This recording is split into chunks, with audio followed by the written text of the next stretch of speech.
The airport was bustling with the usual chaos of travelers, their hurried steps echoing across the marble floors as they shuffled to gates, dragging suitcases and cradling coffee cups. It was early in the morning, and a soft, pale sunlight filtered through the high windows, casting long shadows on the terminal's polished surfaces.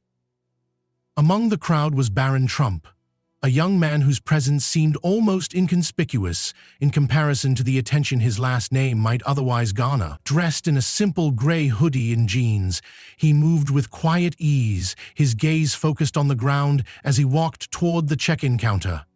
His tall frame cut through the crowd effortlessly, but his demeanor suggested a man who preferred blending in over standing out. It was a moment of solitude amidst the whirlwind of airport life, a chance for Barron to escape the constant spotlight that often came with being a Trump. He had arrived early to ensure a smooth check-in. There were no press cameras trailing him, no crowds of people seeking selfies or gossiping about his every move. For once, Barron relished the anonymity that many others would have taken for granted. The sound of his sneakers tapping softly against the floor provided a steady rhythm as he approached the counter. He handed over his ID and ticket to the clerk, a woman in her late 20s, who greeted him with a polite but indifferent smile, typical of an airport employee who had seen thousands of passengers pass through. The check-in process was routine, a series of questions and confirmations that Barron answered with the same ease that came from years of traveling. But something about this morning felt different. It wasn't just the quietness of the airport or the lack of fanfare surrounding his arrival.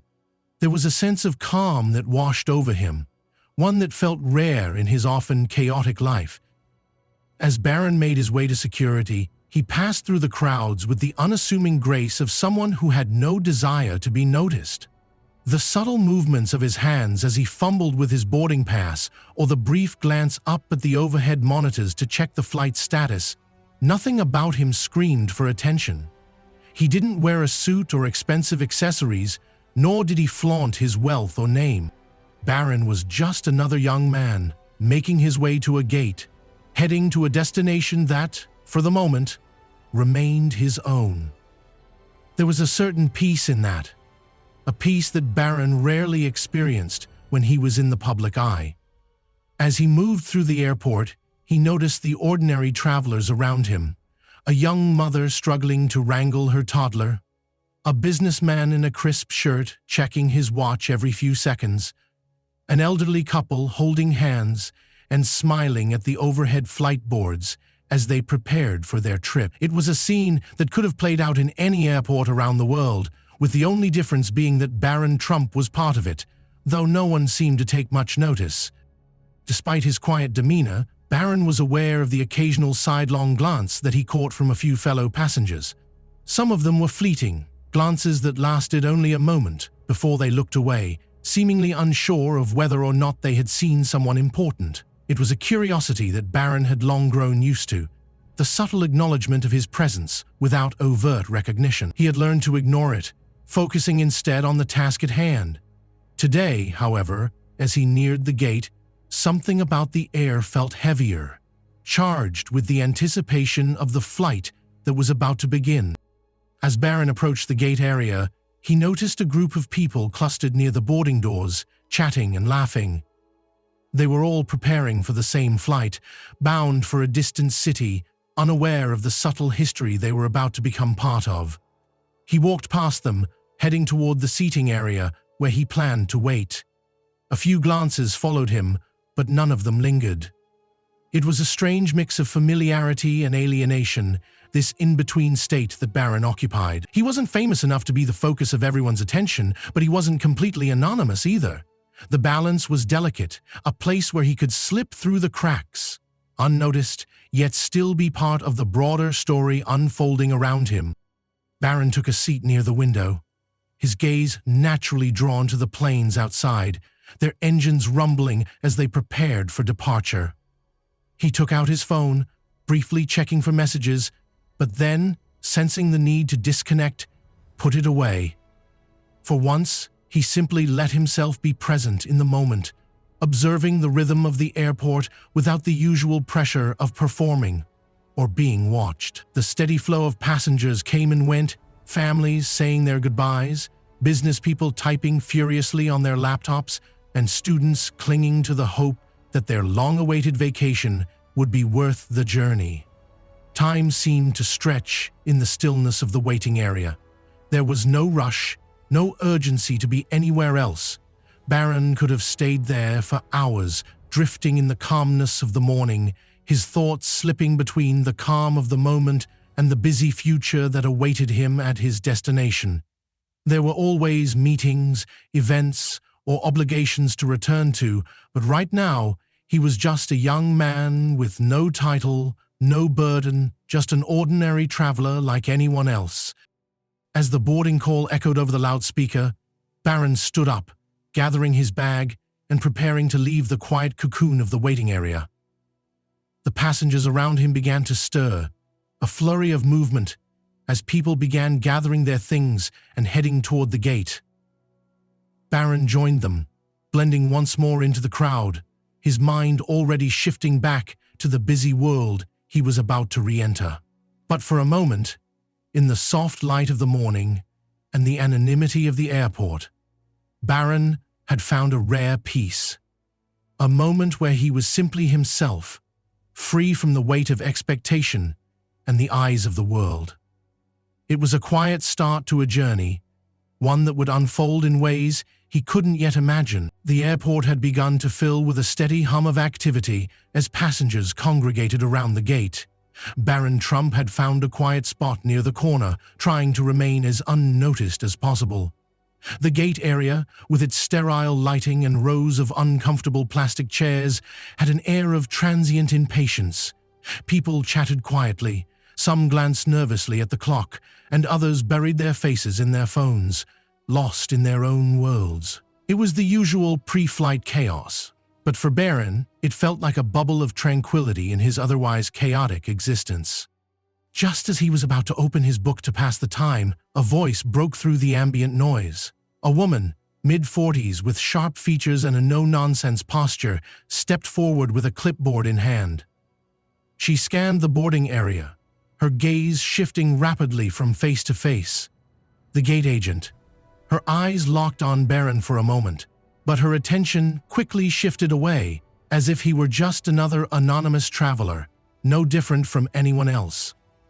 For a second, Barron allowed himself to believe that today would be just like any other day. Quiet, uneventful. But then, as the gate agent's announcement drew near, something in her expression changed. She was scanning the boarding list, moving methodically through the names, when her eyes flared with recognition. Barron hadn't noticed her looking his way at first, but now she had locked onto him, staring with something between disbelief and curiosity. For a split second, Barron felt the weight of that gaze, one that seemed to strip away his cloak of anonymity. "Excuse me, sir," the woman said sharply, her voice cutting through the chatter of the crowd. Barron looked up, meeting her eyes with a practiced neutrality. There was a subtle tension in her voice, though it was masked by professional politeness. "Could you please step forward?" Barron hesitated for only a second before standing up. A strange, almost surreal feeling crept over him. He wasn't accustomed to being called out like this, not in such a public space, not by someone who clearly hadn't expected to recognize him. The air around him seemed to contract as the woman gestured for him to approach. He walked toward the desk, his mind already racing. Was something wrong with his ticket? Had they made an error? He had no idea, but his gut told him that this moment was about to turn into something he hadn't anticipated. The gate agent continued her meticulous work, clicking through the boarding list on her screen before glancing up once more. "I'm sorry, sir, but you're not listed on the first-class upgrade list." Her tone, although professional, held an edge of judgment. "If you'd like, I can assist you in finding your seat in economy." Barron blinked, momentarily thrown off balance. He hadn't expected this conversation to take this turn, and it took him a second to process the words. He didn't fly first class often, but today he had been upgraded. He had assumed it was a courtesy, a simple perk that came with his status, but the tone in her voice felt accusatory, almost as if she didn't think he belonged there, that somehow a mistake had been made. I'm sorry, what do you mean?" Barron asked, forcing the words out, his confusion giving way to a subtle unease.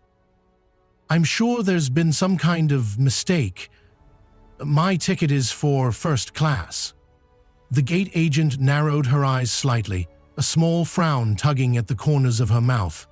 "It seems there's a discrepancy," she said, her voice now colder. "And we can't just have anyone upgraded to first class without proper confirmation." Barron's mind raced. The seat was his, he knew that. But why was she questioning him in front of everyone? His stomach tightened as the murmurs from the passengers nearby began to grow. Several people glanced up, curiosity in their eyes. Barron was used to attention, but this felt different. Discomforting, even. "Look, I don't know what the issue is here," he said, trying to steady his voice. "I was upgraded. I don't know why you're making such a big deal about it." He tried to keep his tone neutral, but he could feel the edges of frustration creeping in. The woman's eyes narrowed. She didn't seem fazed by his tone, nor did she make any effort to quiet the murmurs of the surrounding passengers. In fact, she almost seemed to relish the fact that people were starting to take notice. "I'm just doing my job, sir," she said, her voice taking on a thin veneer of professionalism. "And as it stands, your name isn't matching the records for first-class boarding." The words hung in the air, and Barron felt his pulse quicken. He was sure he had booked a first-class seat. He had confirmation in his emails, but now, with every passing second, the tension mounted. He had been a subject of scrutiny before, but never in such a blatant public way. The whole gate area had become aware of the confrontation, and now it was becoming a spectacle. Barron's mind flashed to his father, Donald Trump, and the kind of power plays that had often played out in the glare of the media. This was different. This wasn't a power struggle. This was something far more personal, a moment of being called into question, publicly, by someone who didn't seem to care who he was. The gate agent's gaze was cold, calculating, but there was a flicker of something in her eyes. Perhaps uncertainty, or maybe it was doubt. Barron felt a strange surge of empathy for her in that moment. She had no idea who he was, no idea of the countless battles he'd been a part of, no idea what kind of pressure he faced every single day. And yet, here she was, standing firm, challenging his entitlement to a seat that was rightfully his. "I can't board you in first class without proper verification," she said, her voice now clipped, leaving little room for negotiation. "If you'd like, we can upgrade you to a seat in economy where you belong." Barron took a deep breath, the weight of the moment pressing against him. In that instant, he realized what was happening. This wasn't about the seat. It wasn't about the plane or the flight. It was about a challenge to who he was, his identity, his place in the world, and someone trying to knock him down in front of everyone. And as he stood there, he knew that how he responded in the next few moments would define everything. The airport's quiet hum shifted into a subtle crescendo as more passengers gathered around the gate. Barron stood there, his posture stiffening as the gate agent's words echoed in his mind. "If you'd like, we can upgrade you to a seat in economy where you belong." The sting of her comment, so blunt and unapologetic, began to settle like an unwanted weight in his chest. He glanced around, noting that a few heads had turned, some people craning their necks to get a better look at the confrontation. It wasn't the first time he had been thrust into the spotlight. His last name practically guaranteed it. But something about this felt different. It wasn't just a moment of attention. It felt like a challenge to his very right to exist in this space, In this class, it was as if she had decided, in front of a crowd of strangers, that he didn't deserve what he'd earned. Barron's face flushed, a wave of frustration washing over him. He wasn't a stranger to conflict, especially with people who doubted him or underestimated his place in the world, but this was personal. She wasn't asking about a document, a mistake, or an error on his ticket. She was questioning his very worth. His mind raced for a way out of this, but his voice faltered as he tried to respond. The words felt heavy, almost inadequate in the face of such disdain. "Look, I don't think you understand," Barron said, his voice rising slightly in an attempt to regain control of the situation. He glanced around again, the eyes of the passengers trained on him now, some of them looking down at their phones, some whispering behind their hands. The tension in the air was palpable, and he could almost feel the collective gaze weighing down on him. "I'm supposed to be in first class. This isn't some mistake. I've earned this." The gate agent's expression remained unyielding. She stood firm, her arms crossed, not a hint of compassion in her demeanor. "I don't care who you are," she said, her words sharp as a blade.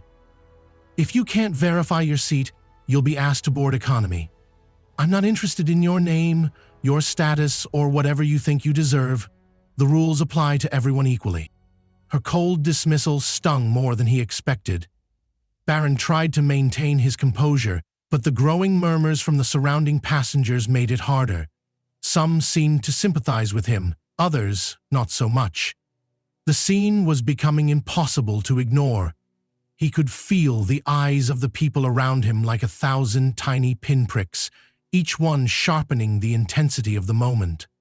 The gate agent's defiant stance only fueled the fire. There was something almost deliberate in her refusal to back down, as though this wasn't just about a seat, it was about proving a point. Barron took a deep breath, trying to steady himself.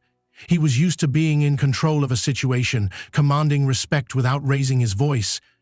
But here, with this woman, that wasn't happening. His status, his lineage, it didn't matter in this tiny corner of the airport. To her, he was just another traveler who had overstepped, who thought he could waltz through life without consequences. And the thought of being reduced to that in front of these strangers was infuriating. A voice, soft at first, broke through the din of whispers. "You should just leave him alone. He's right about his seat." The words came from a man standing a few feet away, his gaze flickering between Barron and the gate agent. His voice was quiet, but the meaning was clear. He was on Barron's side. Others nodded in agreement, but it only seemed to intensify the standoff. The gate agent didn't flinch. "Thank you for your input," she said, her voice dripping with sarcasm. "But I'm handling this. Not everyone gets special treatment." Barron stood there, his hands clenched at his sides. He could feel the rising tension, not only in the space around him, but also within himself. The crowd had turned this into something bigger than it was, more than just an argument over a seat. It had become a public spectacle, and he realized with a sinking feeling that this was no longer about his ticket or his right to board. It was about dignity, about pride, and about proving to everyone that he wouldn't let anyone take that from him, not even this woman. "I've had enough," he said, the words escaping before he could stop them. His voice was sharp, cutting through the noise of the crowd. "This isn't just about a seat, it's about respect, and I won't let you embarrass me like this, not in front of everyone." The gate agent didn't back down, but something in her posture shifted ever so slightly. She crossed her arms tighter, as if bracing herself for whatever might come next. The crowd had begun to murmur more loudly, the tension rising like a storm on the horizon. The spectators, who had once been passive observers, now seemed invested in the outcome. The weight of their stares pressed down harder on Barron's shoulders, and he realized that in this moment, he wasn't just fighting for a seat, he was fighting for something far more intangible, his own sense of self-worth. And yet, as the confrontation escalated, Barron knew this wasn't just about the immediate conflict. This was about every time he'd been doubted, every time his identity had been questioned by people who didn't know him, who didn't care to understand the complexities of his life. And now, here he was, being forced to confront all of it, publicly, in front of strangers who would never see the full picture. In that moment, Barron made a decision. He would stand his ground, not just because of the seat he had earned, but because of everything that had led him to this point. His voice, now steady and calm, spoke the final words of the confrontation. "I don't need to explain myself to you or anyone else," he said, his gaze unwavering. "But I won't let you treat me like this. Not now, not ever again." The gate agent met his gaze, her expression still unreadable, but Barron could see the faintest flicker of uncertainty in her eyes. For a moment, neither of them moved, the silence stretching out in an unbearable tension. And then, as if conceding the battle, she finally nodded. Just once, a curt gesture that seemed to signal the end of the standoff. As Barron walked away, the whispers faded behind him, but the weight of the scene lingered. He had won, but the victory felt hollow. It wasn't just about the seat. It was about reclaiming something far more valuable, his own dignity. And in that quiet realization, Barron understood the true cost of the public scene that had unfolded. Barron stood there, a storm of emotions swirling inside him. The confrontation at the gate had left a bitter taste in his mouth, but instead of letting the rage boil over, he focused on something that had always been his strength: calmness. In the face of provocation, he had learned, through years of experience, that a calm response was often the most powerful weapon. His breathing slowed as he felt the eyes of the crowd still resting on him, their silent judgment hanging in the air like an oppressive weight. The hum of the airport had never felt so deafening. He glanced at the gate agent, still standing firm in her position, her arms crossed in a defensive posture. There was a certain pride in her stance, an unspoken defiance that suggested she wasn't about to back down, even now. Barron could see it in her eyes. The slight twitch of annoyance, the way she clenched her jaw, just enough to betray her growing discomfort. She hadn't expected him to hold his ground, not like this. Barron knew what was coming next. The murmurs from the crowd had started to rise again, with passengers whispering to one another, some still casting glances in his direction. It was as if the airport had become a stage and they were all waiting for the next act. He could feel the tension in the air, thickening with each passing second, and yet he refused to let it control him. He could have snapped back at her, made some cutting remark that would have silenced the room. He could have turned the entire situation into a public spectacle, humiliating her for the way she had treated him. But something inside him told him that wasn't the path he wanted to take. In that moment, he made a decision. He wouldn't react with anger. Instead, he would respond with the same calm, controlled demeanor that had carried him through countless challenges in his life. Taking a deep breath, Barron stepped closer to the gate agent, not in an aggressive way, but with a quiet confidence that immediately shifted the dynamic. His eyes met hers, steady and unflinching, and for the first time, he saw a flicker of uncertainty in her gaze. It wasn't fear exactly, but a subtle realization that this wasn't going to be the confrontation she had imagined. "I understand your position," Barron said, his voice low but steady. "But let's be clear about something. This isn't just about a seat. It's about how we treat one another, how we respect each other, even when we don't agree on everything." His words weren't meant to challenge her, but to make her think. Barron had always believed in the power of dialogue, of approaching conflict not with confrontation, but with an open mind and the intention to understand. For a moment, the gate agent didn't respond. She simply stood there, her arms still crossed, her expression unreadable. The crowd had fallen silent again, waiting, wondering what would happen next. Barron felt the weight of their collective gaze, but it didn't faze him. He had learned long ago that the opinions of others, no matter how loud or persistent, didn't define his actions. "I'm not looking for a fight," Barron continued, his voice unwavering. "I'm not trying to prove something to you or to anyone else here. But I do think it's important to remember that we all have a role to play in how this world functions. We all contribute to the atmosphere we create, whether it's at a gate, in a company, or in life." He paused, letting his words hang in the air. If we lose sight of that, if we let our differences become the driving force behind our actions, then what's left? A world full of division and frustration. He wasn't sure if she was listening, but Barron felt a slight shift in the air, as if his words had made their mark. The gate agent's eyes softened just the slightest bit, though she quickly regained her composure. It wasn't an immediate breakthrough, but Barron knew it was a step in the right direction. The silence stretched on, and Barron could feel the eyes of the passengers shifting from him to the gate agent, sensing that the tension between them was starting to unravel, just a little. Some passengers had begun to look away, pretending to check their phones or read their boarding passes, while others seemed genuinely interested in what was happening. It was clear that Barron had become the center of attention, but rather than letting it affect him, he embraced the moment, channeling his focus inward, away from the judgment of others. The gate agent finally spoke, though her voice lacked the harshness it had carried before. "I'm just doing my job," she said, her tone a little softer now, though still firm. "I have to follow the rules." Barron nodded, recognizing the truth in her words.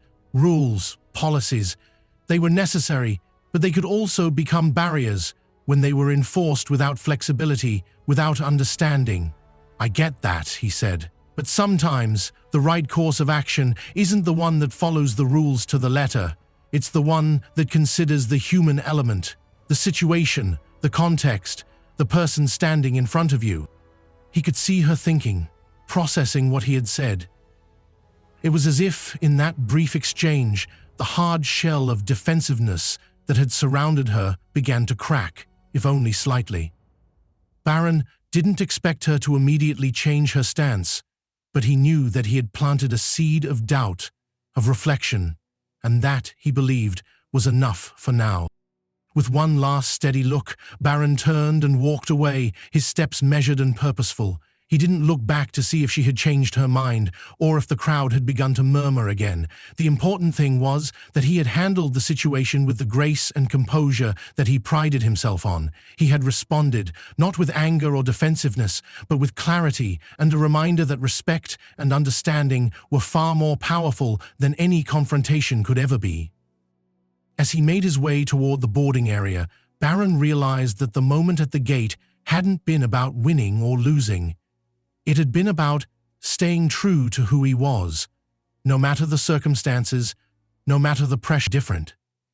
Barron had always been known for his directness, for expecting things to go his way. But now, as he stood up from his seat and followed the staff member to resolve the minor issue with his seat, he felt the weight of the day's events pressing down on him in a way that was both uncomfortable and enlightening. It wasn't the mistake with the seat that mattered, Barron realized. It was the way he chose to respond to it. How easily it would have been to snap, to demand something more for himself, to expect the world to bend to his will. But in that moment, he chose something different. He chose humility. He chose to recognize that the world didn't owe him anything, that he didn't need to fight for every inch, that sometimes a simple acknowledgement of the situation was enough. As the airline staff member led him to his new seat, Barron felt a small sense of peace settle over him. It wasn't the kind of peace that came from winning or controlling a situation. It was the kind of peace that came from letting go of expectations and embracing reality as it was.